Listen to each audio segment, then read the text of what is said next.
তুমি সুগন্ধি কেন ব্যবহার করো?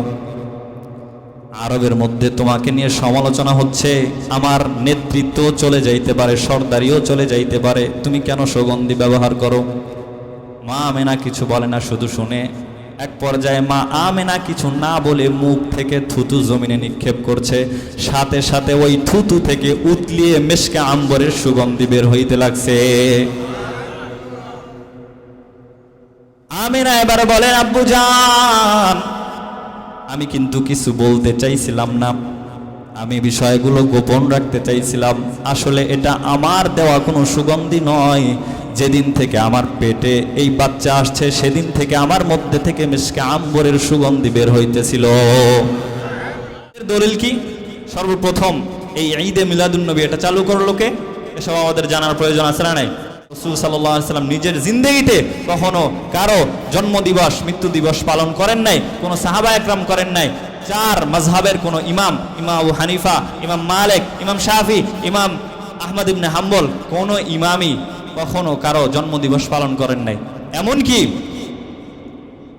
সিয়াসিত্তার হাদিসের কিতাবের যে ইমামগণ আছেন, ইমাম বুখারী, মুসলিম, তিরমিজি, নাসাই, আবু দাউদ, ইনারা কেউই কারো কখনো জন্মদিবস বা মৃত্যু দিবস পালন করেন নাই। তাহলে এখনকার কোথাকার কে আসছে যে সারা বছর কোনো খবর নাই, একদিন এই 12 রবিউল আউয়াল মিছিল মিটিং বের করে ঈদে মিলাদুন্নবী পালন করতেছে। রাসূল সাল্লাল্লাহু আলাইহি ওয়াসাল্লাম এই রবিউল আউয়াল মাসের কত তারিখে আগমন করেছিলেন এটা নিয়ে একটু মতবিরোধ আছে। যেহেতু জন্মদিন পালন করা এবং মৃত্যু দিবস পালন করা এটা ইসলামের শরীয়তে নাই, ইসলামের শরীয়তে এটার কোনো গুরুত্ব দেওয়া হয় না। এ কারণে নবীজি সাল্লাল্লাহু আলাইহি ওয়াসাল্লাম যেদিনে ভূমিষ্ঠ হয়েছেন এই তারিখটাও সাহাবা একরাম এত গুরুত্ব দেন নাই, লিখে রাখেন নাই। এ কারণেই মতবিরোধ হয়ে গিয়েছে। কিছু সাহাবা একরাম বলেন যে নবী আরবি সাল্লাল্লাহু আলাইহি ওয়াসাল্লাম রবিউল আউয়াল মাসের 8 তারিখে জন্মগ্রহণ করেছেন। কিছু কিছু সাহাবা একরাম বলেন 9 তারিখে জন্মগ্রহণ করেছেন। তবে আকসার সাহাবা একরাম বলেন যে রবিউল আউয়াল মাসের 12 তারিখে নবীজি সাল্লাল্লাহু আলাইহি ওয়াসাল্লাম ভূমিষ্ঠ হয়েছেন। আল্লাহর রাসূল সাল্লাল্লাহু আলাইহি ওয়াসাল্লামের সিরাত সম্পর্কে আলোচনা করা, নবীজিকে নিয়ে আলোচনা করা, এটাও একটা ইবাদত। সুবহানাল্লাহ পড়েন। এ কারণেই কেউ যদি চায় তাহলে সারা বছরই নবীজিকে নিয়ে আলোচনা করা যায়। আল্লাহ রাসূল সাল্লাল্লাহু আলাইহি ওয়াসাল্লাম ওনার চাচা ছিলেন আবু তালেব। আবু তালেব উনি আল্লাহর রাসূলকে 30 থেকে 40 বছর একাধারে লালন পালন করেছেন। সুবহানাল্লাহ বলেন। খুব ভালোবাসতেন। আল্লাহ রাসূল সাল্লাল্লাহু আলাইহি ওয়াসাল্লামের চাচা আবু তালেব উনি বলেন, নবীজিকে বলেন, ভাতিজা আমি কিন্তু তোমার ইজ্জত, সম্মান, তোমার ওয়াকার, তোমার রহমত, বরকত সম্পর্কে আমি কিন্তু জানি। রাসূল আরবি সাল্লাল্লাহু আলাইহি ওয়াসাল্লাম বলেন, চাচা কি জানেন আপনি, কিভাবে জানলেন? আবু তালেব বলেন, কিছু রহমত, বরকত, আজমত, ওয়াকার কিছুটা আমি নিজের চক্ষু দ্বারা প্রত্যক্ষ করার মাধ্যমে জেনেছি। সুবহানাল্লাহ বলেন। আর কিছুটা তোমার আম্মা আমেনার রিওয়ায়াতের মাধ্যমে জেনেছি। রাসূল আরবি সাল্লাল্লাহু আলাইহি ওয়াসাল্লাম বলেন, চাচা কি জেনেছেন একটু আমাকে বলেন। তো আবু তালেব বলেন, ভাতিজি তুমি যখন তোমার আম্মার পেটে, তোমার আম্মা নিজে বলেন যখন তুমি তার পেটে, সাধারণত যখন মায়েদের গর্ভে কোনো সন্তান আসে তখন তার অনেক কষ্ট হয়, চলাফেরা করতে পারে না, খাইতে পারে না, ঘুমাইতে পারে না, পেটে ব্যথা, কোমরে ব্যথা, হাতে ব্যথা, পায়ে ব্যথা, বিভিন্ন রকম সমস্যা। ডাক্তারকে দেখাইতে হয়, চেক আপ করাইতে হয়, টেস্ট করাইতে হয়। কিন্তু তুমি যখন পেটে আসছো তোমার আম্মা নিজে বলেন তুমি পেটে আসা থেকে নিয়ে ডেলিভারি হওয়ার আগ পর্যন্ত কোনোদিন তোমার আম্মা কখনো কোনো ব্যথা কোনো কষ্ট অনুভব করেন নাই। সুবহানাল্লাহ। আবু তালেব বলেন, ভাতিজা তোমার আম্মা আরো বলেন, যেদিন থেকে তুমি আমেনার পেটে আসছো, আমেনা নিজে বলেন, মুহাম্মদ যেদিন থেকে আমার পেটে আসছে সেদিন থেকে আমি আমেনার ভিতর থেকে মেশকে আম্বরের সুগন্ধি বের হইতেছিল। ওই সময় আরবের মধ্যে একটা রীতি আর নীতি ছিল, একটা প্রথা ছিল যে কোনো বিধবা মহিলা সুগন্ধি ব্যবহার করতে পারবেন। ওই সময় কুরাইশের সর্দার ছিল আব্দুল মুত্তালিব, আমেনার শ্বশুর। অথচ উনি নেতা হওয়ার পরেও ওনার পুত্রবধূর থেকে এমন সুগন্ধি বের হচ্ছিল, এটা আরবদের মধ্যে একটা সমালোচনা শুরু হয়ে যায়। সবাই বলতে লাগে যে আব্দুল মুত্তালিব আরবের সর্দার, নেতা, কুরাইশদের নেতা, অথচ তার পুত্রবধূই সুগন্ধি ব্যবহার করে।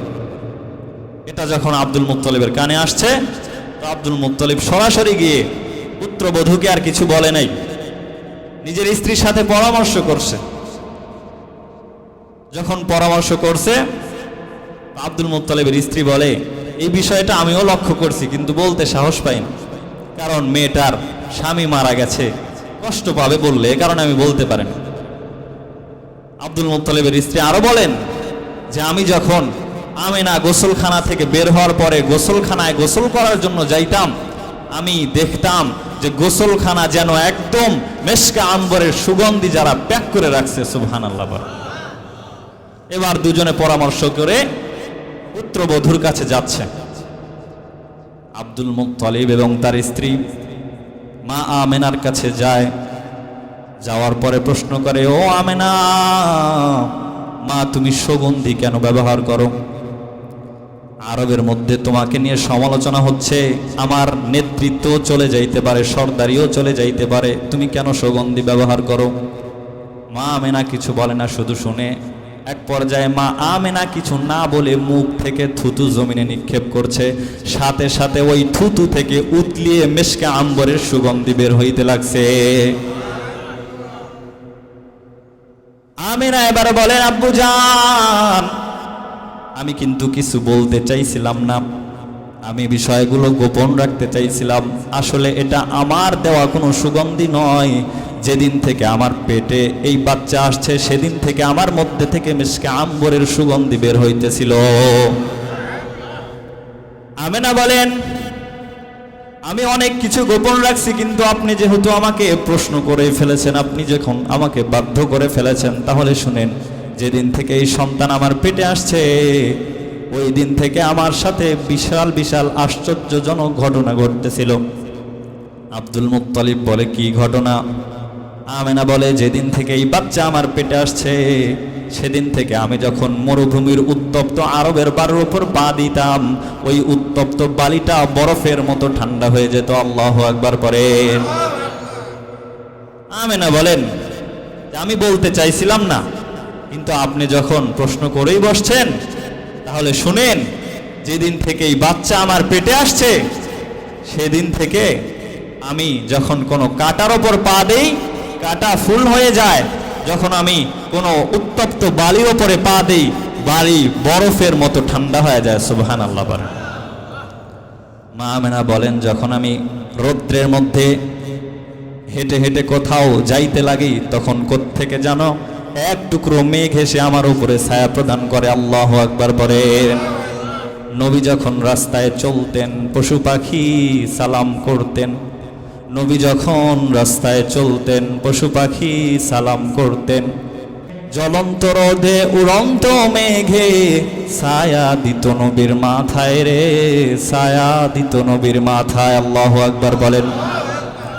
মা আমেনা বলেন, যেদিন থেকে এই বাচ্চা আমার পেটে আসছে, আমি এর আগেও এই বাচ্চা পেটে আসার আগেও অনেকবার আরবের কূপ থেকে পানি উঠাইছি, কিন্তু যেদিন এই বাচ্চা আমার পেটে আসছে তারপর থেকে আমি যখন আরবের কূপে পানি নিতে যাইতাম, কূপের পানি সাধারণত অনেক তলদেশে থাকে, বালতির সাথে রশি লাগায় কূপ থেকে পানি উঠাইতে হয়। কিন্তু যখন মুহাম্মদ আমার পেটে আসলো, আমি যখন কূপের কাছে পানি নিতে যাই, কূপের ওই তলদেশের পানি কূপের মুখে এসে উতলাইতে থাকে। আল্লাহু আকবার পরে মা আমেনা বলেন যে আমি কূপের কাছে যখন যাইতাম তখন কূপের চারিদিকে ভিড় লেগে যাইত। আরবের সব মহিলা আমি যখন যাইতাম তখন তারা পানি নেওয়ার জন্য ভিড় করত, কারণ আমার পেটের বরকতে পানিটা উপরে চলে আসতো, পানি নিতে সুবিধা হইতো। এই কারণে আরবের মেয়েরা বলতো, আমেনা তুমি যাও না মা, তুমি এখানে দাঁড়ায় থাকো, তোমার বরকতে, তোমার পেটেরটার বরকতে আমাদের পানি নিতে বড় সুবিধা হয়। সুবহানাল্লাহ বলেন। এই সব কথা কিন্তু আবু তালেব চাচা মুহাম্মদ সাল্লাল্লাহু আলাইহি ওয়াসাল্লামকে বলতেছেন। উনি বলেন যে ভাতিজা, তোমার মায়ের থেকে আমি আরো শুনছি, যখন তুমি ভূমিষ্ঠ হইলা, যখন তুমি জন্মগ্রহণ করলা, দুনিয়াতে আসলা, তুমি মাত্র 4 থেকে 5 ঘন্টা বয়সের একটা শিশু, আমি তোমাকে কোলে নিয়ে একটা চাটাইয়ের উপর শোয়ায় দিলাম। শোয়ায় দিতে দেরি ভাতিজা, তুমি আল্লাহ তাআলার আদেশে কিবলা দিকে হয়ে সেজদা দিতে দেরি করো নাই। সুবহানাল্লাহ। মা আমেনা বলেন, কুলতু মা কুলতু, মুহাম্মদ সেজদার মধ্যে যায় কি বলছে এটা আমি বলতে পারি না। এরপরে মুহাম্মদ সেজদা থেকে উঠার পরে শাহাদাত আঙ্গুলটা উঁচু করলো, উঁচু করার সাথে সাথে একটা কুদরতি নূর আমি দেখতে পেলাম। ওই নূরের মাধ্যমে পুরা আরব একদম আলোকিত হয়ে গেল। সুবহানাল্লাহ বলেন। ওই আলোতে মা আমেনা পারস্য এবং রুমের বড় বড় বিল্ডিং গুলো দেখতে পাইছে। সুবহানাল্লাহ বলেন। সুবহানাল্লাহ। আবু তালেব আরো বলেন যে আমি তোমার মায়ের থেকে শুনছি, এরপরে তোমার মা যখন তোমাকে কোলে নিল, কোলে নেওয়ার পরে তোমার মা নিজে বলে যে ঘরের ছাদটা কেমন জানি ফাঁকা হয়ে গেল। এখন দেখবেন ডিজিটাল যুগে অনেক দামি দামি যে কারগুলো আছে, একটা সুইচের টিপ মারলে কারের উপরে যে ছাদ আছে এটা ফাঁকা হয়ে যায়। আমেনা বলতেছেন যে আমি যখন মুহাম্মদকে কোলে নিলাম, কোলে নেওয়ার পরে দেখলাম ঘরের ছাদটা কেমন জানি ফাঁকা হয়ে গেল। এরপরে ওই ফাঁকা দিয়ে ঘরের মধ্যে কুয়াশা ঢুকতেছিল, কুয়াশা ঢুকতে ঢুকতে এক পর্যায়ে ঘরটা অন্ধকার হয়ে গেল। এরপর গায়েব থেকে একটা আওয়াজ আসলো যে এই সন্তানকে, এই বাচ্চাকে তার মায়ের কোল থেকে কিছুক্ষণের জন্য আড়াল করে দেওয়া হোক। এরপরে আড়াল করে দেওয়া হলো। মা আমেনা বলেন আমি আমার কোলে আর মুহাম্মদকে পাইলাম না। এরপরে গায়েবী থেকে আওয়াজ আসলো যে পৃথিবীর মধ্যে যত মাখলুকাত আছে সবার সাথে, এমনকি ফেরেশতার সঙ্গে এই শিশুটাকে পরিচয় করা দেওয়া হোক। সুবহানাল্লাহ। এরপরে মা আমেনা বলেন গায়েব থেকে আরো আওয়াজ আসলো যে এই শিশুটার মধ্যে, পৃথিবীর মধ্যে যত মাখলুকাত আছে, যত ফেরেশতা আছে, প্রত্যেকের ভালো গুণগুলা এই শিশুর মধ্যে, এই শিশুর সিনার মধ্যে সেট করে দেওয়া হোক। সুবহানাল্লাহ বলেন। এরপরে আবু তালেব বলেন ভাতিজা, আমি তোমার মায়ের থেকে আরো শুনছি, তোমার মা তোমাকে একদিন কোলে নিয়ে মুস্কি মুস্তি হাসতেছে আর বলতেছে যে এত সুন্দর ছেলে আমি জন্ম দিয়েছি, আমার পেট থেকে হয়েছে, যে জীবনে কখনো এত সুন্দর শিশু আমি দেখি নাই। সুবহানাল্লাহ। এমন সময় হালিমাতুস সাদিয়ার আগমন। হালিমাতুস সাদিয়া বলেন আমেনা তুমি আর কয়টা শিশু দেখছো? আমি তো মক্কার মদিনার ধাত্রী, আমার হাত দ্বারা সন্তান প্রসব হয়। আমি অনেক রাজা বাদশার সন্তানও দেখছি, তোমার ছেলে মুহাম্মাদের চাইতে এত সুন্দর ছেলে কখনো দেখি নাই। এরপরে আব্দুল মুত্তালিব আসছে। আব্দুল মুত্তালিব এসে বলে হালিমাতুস সাদিয়া, তোমার তো এই আরবের মধ্যেই সীমাবদ্ধ, তুমি এই আরবের যত সন্তান হয়েছে তাদেরকে তুমি শুধু দেখছো, কিন্তু আমি তো আরব, মক্কা এবং মদিনার মুতাওয়াল্লি, বিভিন্ন দেশ থেকে মানুষ জিয়ারতের জন্য আসে, আমি তাদের সন্তানকে দেখছি, তাদের শিশু দেখছি। আমি ব্যবসার জন্য শামে যাই, ইরাকে যাই, আমি ব্যবসায় বিভিন্ন দেশে সফর করি, আমি বিভিন্ন দেশের রাজা বাদশাদের সন্তানও দেখছি। আমার নাতি মুহাম্মাদের মতো এত সুন্দর সন্তান, এত সুন্দর শিশু আমি জিন্দেগিতে কখনো দেখি নাই। সুবহানাল্লাহ। জিবরাইল আমিনের আগমন। জিবরাইল আমিন বলেন আব্দুল মুত্তালিব তুমি আর কয়টা শিশু দেখছো? আমি তো পৃথিবীর সূচনা লগ্ন থেকে একদম শেষ পর্যন্ত যত বাচ্চা দুনিয়াতে আসবে আমাকে সব বাচ্চার চেহারা দেখানো হয়েছে। আমি মুসা আলাইহিস সালাতু ওয়াস সালামকে আল্লাহর সাথে কথা বলা দেখছি, আমি আদম আলাইহিস সালাতু ওয়াস সালামকে জান্নাতে দেখছি, মা হাওয়াকে আমি জান্নাতে দেখছি, আমি ইউনুস আলাইহিস সালামকে মাছের পেটে দেখছি, আমি ইউসুফ আলাইহিস সালাতু ওয়াস সালামকে কূপের মধ্যে দেখছি, আমি প্রত্যেকটা নবীকেই দেখছি, আমি ঈসা আলাইহিস সালাতু ওয়াস সালামকে দেখছি, সবাইকে দেখছি, আমি পৃথিবীর যত মাখলুকাত আছে, যত মানুষ আছে সবাইকে দেখছি, সব শিশুকে দেখছি। মুহাম্মাদের মতো এত সুন্দর শিশু আমি জীবনে কখনো দেখি নাই। সুবহানাল্লাহ। আর শুনবেন, এমন সময় আল্লাহ তাআলার এলকা, আল্লাহ তাআলা জিবরাইল আমিনকে ডাক দিয়ে বলেন, জিবরাইল, দেখবা কেমন করে আমি আমার দোস্তের মতো এত সুন্দর করে কাউকে কখনো বানাই নাই, কখনো বানাইবো না। সুবহানাল্লাহ বলেন। এজন্যই তো কবি বলেন, ওয়া আহসানু মিনকা লাম তারা কত্তু আইনি ওয়া আজমালু মিনকা লাম তালিদিন নিসাই খুলিকতা মুবাররাআম মিন কুল্লি আইবিন কাআন্নাকা কদ খুলিকতা কামা তাশাউ। কবি বলেন, ওয়া আহসানু মিনকা লাম তারা কত্তু আইনি, মুহাম্মদ সাল্লাল্লাহু আলাইহি ওয়াসাল্লাম এত সুন্দর যে তার মতো সুন্দর কখনো কোনো চর্মচক্ষু জিন্দেগিতে দেখেনি, দেখবেও না। সুবহানাল্লাহ বলেন। ওয়া আজমালু মিনকা লাম তালিদিন নিসা, এবং মুহাম্মাদের মতো সুন্দর কোনো শিশুকে কোনো মা কোনো পেট কখনো জন্মই দেননি। সুবহানাল্লাহ বলেন। খুলিকতা মুবাররাআম মিন কুল্লি আইবিন, যেন আল্লাহ তাআলা মুহাম্মদকে সমস্ত দোষ ত্রুটি থেকে মুক্ত করে সৃষ্টি করেছেন। সুবহানাল্লাহ বলেন। কাআন্নাকা কদ খুলিকতা কামা তাশাউন, যেন আল্লাহ যেভাবে চাইছেন আল্লাহর মানসা অনুযায়ী মুহাম্মদকে আল্লাহ বানাইছেন। আল্লাহু আকবার পড়েন। আয়েশা রাদিয়াল্লাহু তাআলা আনহা একদিন চাঁদনি রাতে, 14 তারিখ কি রাতে, 14 তারিখের রাত, খুব উজ্জ্বল রাত হয়। এই রাতে আয়েশা রাদিয়াল্লাহু তাআলা আনহার সিনার উপর মাথা রেখে রাসূল আরবি সাল্লাল্লাহু আলাইহি ওয়াসাল্লাম শুয়ে আছেন। আয়েশা রাদিয়াল্লাহু তাআলা আনহা একবার রাসূলের চেহারার দিকে তাকায়, আর একবার ওই আকাশের চাঁদের দিকে তাকায়। কয়েকবার এভাবে তাকানোর পরে আল্লাহ রাসূল সাল্লাল্লাহু আলাইহি ওয়াসাল্লাম জিজ্ঞাসা করেছেন, আয়েশা কি ব্যাপার, একবার আমার দিকে তাকাচ্ছ, আবার ওই আকাশের চন্দ্রের দিকে তাকাচ্ছ, কারণটা কি? আয়েশা রাদিয়াল্লাহু তাআলা আনহা বলেন, ইয়া রাসূলুল্লাহ, আমি দেখতেছিলাম যে আকাশের চন্দ্রের আলো বেশি উজ্জ্বল নাকি আপনার চেহারার নূর বেশি উজ্জ্বল। সুবহানাল্লাহ। নবীজি মুস্কি হেসে বলেন, আয়েশা কি দেখলা, কি বুঝলা, কার নূর বেশি উজ্জ্বল? আয়েশা রাদিয়াল্লাহু তাআলা আনহা বলেন, ইয়া রাসূলুল্লাহ, আল্লাহর ওই জাতের কসম করে বলি যার কুদরতি হাতের মধ্যে আমার জান রয়েছে, ওই চাঁদের চাইতে কোটি কোটি গুণ বেশি উজ্জ্বল আপনার চেহারার নূর। সুবহানাল্লাহ। এত সুন্দর ছিলেন আমাদের নবী। আবু তালেব মুহাম্মদুর রাসূলুল্লাহ সাল্লাল্লাহু আলাইহি ওয়াসাল্লামকে এসব গল্প শোনাইতেছে। আবু তালেব আরো বলেন যে, আমি যখন তোমাকে চাটারের উপর শোয়াই দিলাম, তুমি ছোট্ট শিশু, শোয়াই দেওয়ার পরে আমি দেখলাম যে তুমি হাত পা নাড়াইতেছিলা, তোমার হাত পার সাথে সাথে ওই আকাশের চন্দ্রটাও কেমন জানি দোলতেছিল। এভাবে নড়তে নড়তে নড়তে নড়তে এক পর্যায়ে ওই চন্দ্রটা তোমার উপর পড়তে যাচ্ছিল। আমি ভয় পেয়ে গেছি, না জানি তোমার উপর ওই চন্দ্রটা এসে পড়ে যায়।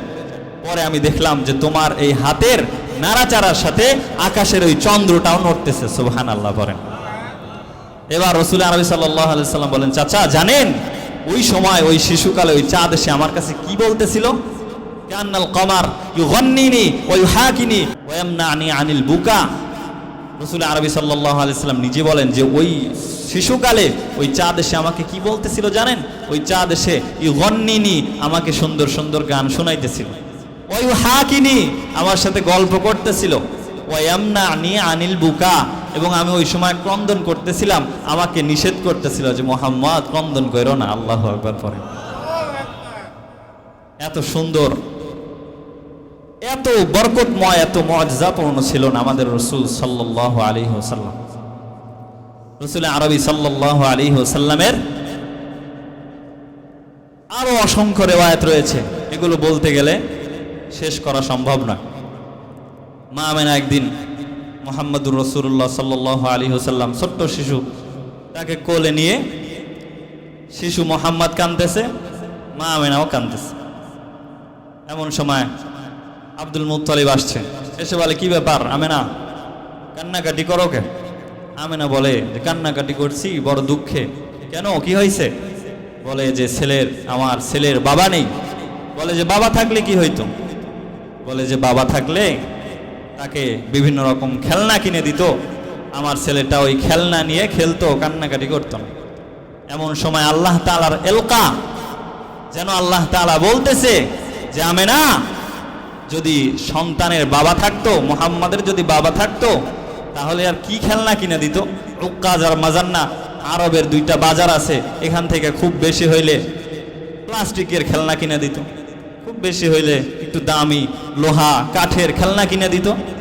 আমেনা, একটু বড় হইতে দে, আমি আমার রসুলকে, আমার দোস্তকে ওই আকাশের চাঁদকে খেলনা বানায় দিব, তার আঙ্গুলের ইশারায় আকাশের চাঁদ দ্বিখণ্ডিত হয়ে যাবে। সুবহানাল্লাহ।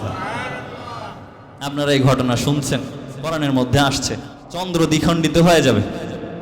আল্লাহ রসুল সাল্লাল্লাহু আলাইহি ওয়াসাল্লামের আঙ্গুলের ইশারায় চন্দ্র দ্বিখণ্ডিত হয়ে গিয়েছে।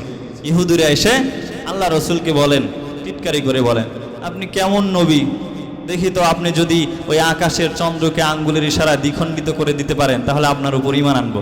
দেখি আপনি কেমন নবী, ওই আকাশের চাঁদটা দ্বিখণ্ডিত করেন তো। এই কথা যখন বলছে, তো নবী আল্লাহ তাআলার কাছে ফরিয়াদ করে আল্লাহর হুকুমে আঙ্গুলি ইশারা করছে, আর আকাশের চাঁদটা দ্বিখণ্ডিত হয়ে গেছে। সুবহানাল্লাহ। 2 পাহাড়ে 2টা চাঁদ পড়ে গেছে। আল্লাহু আকবার করেন।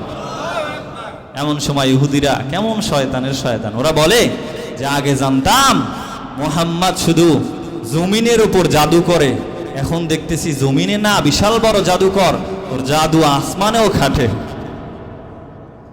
এবার ইহুদিরা বলে, মুহাম্মদ সাল্লাল্লাহু আলাইহি ওয়াসাল্লাম, যদি আমরা যেভাবে প্রত্যক্ষ করেছি যে আকাশের ওই চন্দ্রটা তোমার আঙ্গুলির ইশারায় দ্বিখণ্ডিত হয়ে গেছে, এভাবে যদি অন্যান্য এলাকার লোকেরাও দেখে থাকে, তাহলে তোমার উপর ঈমান আনবো। পরে খোঁজ খবর নিয়ে দেখা গেল যে শুধু ওই এলাকার লোকেরা নয়, বাকি অন্যান্য এলাকার সমস্ত লোকেরাই এই ঘটনাটা প্রত্যক্ষ করেছে। সুবহানাল্লাহ বলেন। এখন ইহুদিদেরকে যখন বলছে তোমরা ঈমান আনো, তখন তারা বলে, মুহাম্মদ হাদা সাহিরুন আযীম, কি বড় জাদুকর, এ তো শুধু এক এলাকায় জাদু করে না, এ তো পুরো পৃথিবীকেই জাদু করে। কত বড় হেদায়েত যদি কপালে না থাকে, তাহলে কোনোভাবেই হেদায়েত প্রাপ্ত হওয়া যায় না। আল্লাহ রসুল সাল্লাল্লাহু আলাইহি ওয়াসাল্লামের জীবনী বললে শেষ করা যাবে না, অসংখ্য রিওয়ায়াত রয়েছে। আল্লাহ রসুল সাল্লাল্লাহু আলাইহি ওয়াসাল্লাম যেহেতু এই মাসে জন্মগ্রহণ করেছেন, এই মাসের 12 তারিখে আল্লাহ রসুলের জন্ম তারিখ নিয়ে অনেকেই একটা মিছিল মিটিং করে কি করে না?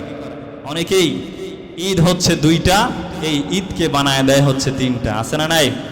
আছে। 12 তারিখে ঈদে মিলাদুন নবী নামে এরা একটা মিছিল বের করে।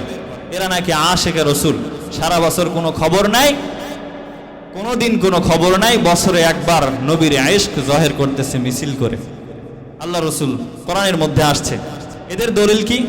সর্বপ্রথম এই ঈদে মিলাদুন নবী এটা চালু করলো কে? এসব আমাদের জানার প্রয়োজন আছে না নাই? সর্বপ্রথম 604 হিজরিতে ইরাকের মসুল শহরে একটা বাদশা ছিল, নাম হচ্ছে আবু সাঈদ মুজাফফর। 604 হিজরিতে ইরাকের মসুল শহরে একজন আলেমের নির্দেশে, ওই আলেমটার নাম ছিল আবুল খাত্তাব, এই আলেমের নির্দেশে সর্বপ্রথম ঈদে মিলাদুন নবী উদযাপন করে। এই আলেম যার নির্দেশে আবু সাঈদ ঈদে মিলাদুন নবী পালন করেছে, এই আলেমের ব্যাপারে ইবনে হাজার আসকালানী রাহমাতুল্লাহ আলাইহি অত্যন্ত বড় একজন হাদিস বিশারদ, ইনি বলেন যে এই আবুল খাত্তাব, এই আলেমটা যে ঈদে মিলাদুন নবী উদযাপন করার আদেশ দিয়েছিল, এই আলেমটা খবিসুল লিসান, এর জবানটা ছিল বড় খারাপ, মানুষকে গালিগালাজ করত। এই আলেমটা আলেমদের ব্যাপারে, অন্যান্য যে আলেম ছিল হক্কানি ওলামা একরাম, তাদের ব্যাপারে সর্ব অবস্থায় হটকারিতায় লিপ্ত হইতো, তাদের সাথে গ্যাঞ্জাম করত, বিভিন্ন রকম ভাষা খারাপ করে কথা বলতো। এই আলেমের নির্দেশে আবু সাঈদ মুজাফফর সর্বপ্রথম ঈদে মিলাদুন নবী পালন করে। তাহলে ঈদে মিলাদুন নবী এটা পালন করা হয় 604 হিজরিতে। কত হিজরিতে? 604 হিজরিতে। অথচ দেখেন আল্লাহ রসুল সাল্লাল্লাহু আলাইহি ওয়াসাল্লামকে সবচাইতে বেশি মোহাব্বত করছেন সাহাবা একরাম। কারা? সাহাবা একরাম। সাহাবা একরাম আল্লাহ রসুলকে যত ভালোবাসছেন, আমরা কোনো আল্লাহর ওলিও কি সাহাবা একরামের মতো অত ভালোবাসতে পারবো? কখনোই সম্ভব। অথচ আপনি সাহাবা একরামের জিন্দেগি খুলে দেখেন, কোন সাহাবী আল্লাহ রসুল সাল্লাল্লাহু আলাইহি ওয়াসাল্লামের এই জন্ম দিবস ঈদে মিলাদুন নবী এটা পালন করেন নাই। আল্লাহ রসুলের সাহাবীদের মধ্যে সর্বশেষ যে সাহাবী নাম হচ্ছে আবু তোফাইল, উনি ইন্তেকাল করেছেন 110 হিজরিতে। তাহলে 110 হিজরিতে সাহাবাদের জামানা শেষ। তারপরে 200, 300, 400, 500, 600 পর্যন্ত কেউ ঈদে মিলাদুন নবী পালন করেন নাই। 604 হিজরিতে কোথাকার কে এসে নতুন করে ঈদে মিলাদুন নবী উদযাপন করতেছে। তাহলে বোঝা যাচ্ছে এটা আল্লাহ রসুল সাল্লাল্লাহু আলাইহি ওয়াসাল্লাম নিজের জিন্দেগিতে কখনো কারো জন্মদিবস মৃত্যু দিবস পালন করেন নাই, কোনো সাহাবা একরাম করেন নাই। চার মাযহাবের কোনো ইমাম, ইমাম আবু হানিফা, ইমাম মালিক, ইমাম শাফি, ইমাম আহমদ ইবনে হাম্বল, কোনো ইমামই কখনো কারো জন্মদিবস পালন করেন নাই। এমনকি সিয়াসিত্তার হাদিসের কিতাবের যে ইমামগণ আছেন, ইমাম বুখারী, মুসলিম, তিরমিজি, নাসাই, আবু দাউদ, ইনারা কেউই কারো কখনো জন্মদিবস বা মৃত্যু দিবস পালন করেন নাই। তাহলে এখনকার কোথাকার কে আসছে যে সারা বছর কোনো খবর নাই, একদিন এই 12 রবিউল আউয়াল মিছিল মিটিং বের করে ঈদে মিলাদুন নবী পালন করতেছে? এটা করা যাবে বলেন? এরা দলিল দেয় যে আল্লাহ তাআলা কোরআনের মধ্যে বলেছেন, কুল বিফজলিল্লাহ ফাবিরহমাতিহি ফাবিযালিকা ফালইফরাহু হুয়া খায়রুম মিম্মা ইয়াজমাউন। এই আয়াতের মধ্যে আল্লাহ তাআলা বলছেন, আল্লাহ তাআলার অনুগ্রহ এবং আল্লাহর রহমতে তোমরা খুশি উদযাপন করো। নবী আসছে এই কারণে তোমরা খুশি উদযাপন করো। এর থেকে তারা দলিল দেয় যে আমরা নবী আসছে, জন্মগ্রহণ করছে, এই কারণে আমরা এই দিনে খুশি উদযাপন করব, ঈদে মিলাদুন নবী উদযাপন করব। অথচ আল্লাহর রসুলের জন্মদিবসের ব্যাপারে মতবিরোধ রয়েছে। কেউ বলেছেন আল্লাহ রসুল রবিউল আউয়াল মাসের 8 তারিখে জন্মগ্রহণ করেছেন, কেউ বলেছেন 9 তারিখ, আবার কেউ বলেছেন, অধিকাংশ সাহাবা একরাম বলেছেন যে 12 তারিখ। আল্লাহ রসুলের জন্মের ব্যাপারে মতবিরোধ রয়েছে, কিন্তু আল্লাহ রসুল যে রবিউল আউয়াল মাসের 12 তারিখ ইন্তেকাল করেছেন এর ব্যাপারে কোনো মতবিরোধ নাই। তাহলে এখন আমরা যদি 12 তারিখে ঈদ মানাই, আমরা যদি খুশি উদযাপন করি, তাহলে এই 12 তারিখ তো আল্লাহ রসুল দুনিয়া থেকে বিদায় নিয়েছেন। এখন আল্লাহ রসুলের বিদায়ের দিন আমরা খুশি উদযাপন করি, আমরা কেমন উম্মত? এই কারণে এই রবিউল আউয়াল মাসের 12 তারিখে ঈদে মিলাদুন নবী নামে এই দিবস পালন করা যাবে না। শুধু নবীর ব্যাপারে নয়, সমস্ত মানুষেরই উচিত যে কারো কোনো জন্মদিবস বা মৃত্যু দিবস পালন না করা। এটা একদম সরাসরি এটা বিদআত।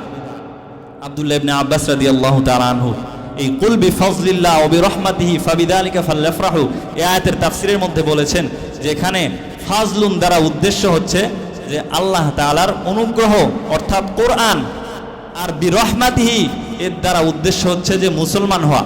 আল্লাহ তাআলা এমন একজন সাহাবী যার ব্যাপারে আল্লাহ রসুল নিজে দোয়া করেছেন। আল্লাহ রসুল বলেছেন, আল্লাহুম্মা আল্লিমহুল কিতাব, আল্লাহুম্মা আল্লিমহুত তাওয়িল। আল্লাহ আপনি আব্দুল্লাহ ইবনে আব্বাসকে কিতাবের জ্ঞান দান করেন, আপনি তাকে তাওয়িল শিক্ষা দেন, তাফসীর শিক্ষা দেন। সুবহানাল্লাহ বলেন। ইনি তাফসীর করে গেলেন একটা, আর কিছু উলামা একরাম এই আয়াতের তাফসীর করলো যে এই দিনে খুশি উদযাপন করতে হবে। যাই হোক, এই ঈদে মিলাদুন নবী পালন করা এটা সরাসরি বেদাত, নতুন কিছু আবিষ্কার করা। কারণ যেটা আল্লাহ রসুল করেন নাই, সাহাবা একরাম করেন নাই, তাবেঈন করেন নাই, আইম্মায়ে মুজতাহিদিন করেন নাই, কেউ যেটা করেন নাই, নতুনভাবে আবিষ্কার করা এটা হচ্ছে বিদআত। আর বিদআতের ব্যাপারে আল্লাহ রসুল সাল্লাল্লাহু আলাইহি ওয়াসাল্লাম হাদিসের মধ্যে বলেছেন, শাররুল উমুরি মুহদাসাতুহা ওয়া কুল্লু মুহদাসাতিন বিদআ ওয়া কুল্লু বিদআতিন দালালা ওয়া কুল্লু দালালাতিন ফিন্নার। দিনের ব্যাপারে নতুন কিছু আবিষ্কার করা এটাই হচ্ছে বিদআত।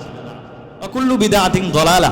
আর প্রত্যেক নব আবিষ্কার দিনের ব্যাপারে, প্রত্যেক নব আবিষ্কার দিনের মধ্যে এটা হচ্ছে গোমরাহি। ওয়া কুল্লু বিদআতিন দালালা ওয়া কুল্লু দালালাতিন ফিন্নার। আর প্রত্যেক গোমরাহি মানুষকে জাহান্নামের দিকে নিয়ে যায়, নাউজুবিল্লাহ বলেন। তাহলে কি এই বেদাত করা যাবে? করা যাবে না। যে আশিক রসুল সে শুধু একদিন রসুলের মোহাব্বত প্রকাশ করবে না, সে সারা জীবন প্রত্যেকটা দিন প্রত্যেকটা মিনিট রসুলের আদর্শকে জীবনে বাস্তবায়ন করে চলাফেরা করবে। এটাই তো আশেকের রসুল। এই কারণে আমাদের জন্ম দিবস, মৃত্যু দিবস এটা পালন করা যাবে। এখান থেকে একটা গুরুত্বপূর্ণ মাসালা, অনেকে এটা মেনে নিতে পারবে না। অনেকে বলবে যে বাপদাদার আমল থেকে করে আসছি, এখন আর ছাড়তে পারবো না। আরে ভাই, এটাই যদি আপনাদের দলিল হয় তাহলে তো এটা ইহুদি নাসারাদের দলিল হয়ে গেল। যখন আল্লাহ রসুল তাদেরকে কোনো কথা বলতেন তখন তারা বলতো যে আমার বাপদাদারা এসব করছে, আমরা ছাড়তে পারবো। যে গুরুত্বপূর্ণ বিষয় সেটা হচ্ছে আমরা যে তার আগে একটা জিনিস জেনে রাখেন, সেটা হচ্ছে বিদআত দুই প্রকার। কয় প্রকার? দুই প্রকার। একটা হচ্ছে বিদআত লিদ্দিন, দিনের উপকার্থে কোনো কিছু আবিষ্কার করা। আল্লাহ রসুলের যুগে ছিল না, কিন্তু নতুনভাবে আবিষ্কার করা। যেমন মাইকে আজান দেওয়া, আল্লাহ রসুলের জামানায় কিন্তু মাইকে আজান এটা ছিল না, ওই সময় মাইকই ছিল না। উপত্যকায় উঁচু জায়গায় উঠে ওই সময় আজান দেওয়া হয়তো, মানুষেরা শুনতে পাইতো। কিন্তু এই জামানায় এসে যে আমরা মাইকে আজান দিই, এটা তো আল্লাহ রসুলের জামানায় ছিল না। অনেকেই বলতে পারে যে এটাও বিদআত। না, এটা বিদআত ঠিক আছে, কিন্তু বিদআত লিদ্দিন, দিনের উপকার্থে, সব মানুষ যেন শুনতে পায়, এই কারণে এটা দিনের উপকার। আর এই বেদাত ইসলামে জায়েজ। আর দ্বিতীয় আরেকটা বেদাত হচ্ছে বিদআত ফিদ্দিন, দিনের মধ্যে কোনো কিছু নতুন করে আবিষ্কার করা। উদাহরণস্বরূপ এই যে ঈদে মিলাদুন্নবী, উদাহরণস্বরূপ চল্লিশা কুলখানি, মানুষ মৃত্যুর পরে আপনারা যে চল্লিশা করেন, এটা কই পাইছেন বলেন তো?